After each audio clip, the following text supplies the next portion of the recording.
હાલ યુવાનોમાં આપઘાતનું કારણ સૌથી વધુ પ્રમાણમાં જોવા મળી રહ્યું છે ત્યારે સુરતના સચિન વિસ્તારમાં વધુ એક 27 વર્ષીય યુપીવાસી યુવકે ગળે ફાંસો ખાઈ આપઘાત કર્યો।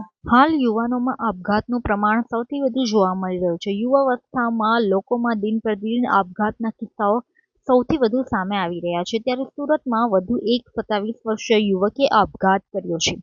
સચિનમાં પાલીગામ તળાવ પાસે જૂના કૈલાશનગર સોસાયટી ખાતે રહેતા 27 વર્ષીય રંજીત તિવારીએ ઘરના રસોડામાં પંખા સાથે ગળે ફાંસો ખાઈ જીવન ટૂંકાવ્યું છે।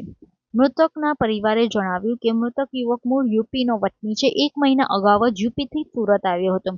મૃતક યુવક જેકાર્ડમાં નોકરી કરતો હતો। યુપીવાસી યુવકના પરિવારમાં પત્ની અને 2 બાળકો છે, જેમાં 2 વર્ષનો એક પુત્ર અને 3 મહિનાની પુત્રી છે।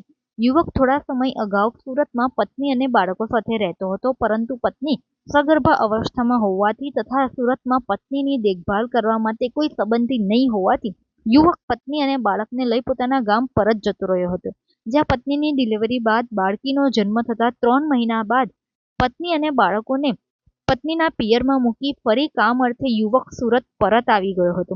જો કે યુવકે કયા કારણોસર આ ગંભીર પગલું ભર્યું તે પોલીસ તપાસ બાદ સામે આવશે। 27 વર્ષીય યુવકે ગળે ફાંસો ખાઈ આપઘાત કરી જે ગંભીર પગલું ભર્યું છે, જેને લઈ 2 માસૂમ બાળકો ખૂબ જ નાની ઉંમરમાં પિતા વિહોણા થયા છે। જો કે હાલ સમગ્ર મામલે પોલીસ દ્વારા વધુ તપાસ હાથ ધરવામાં આવી છે।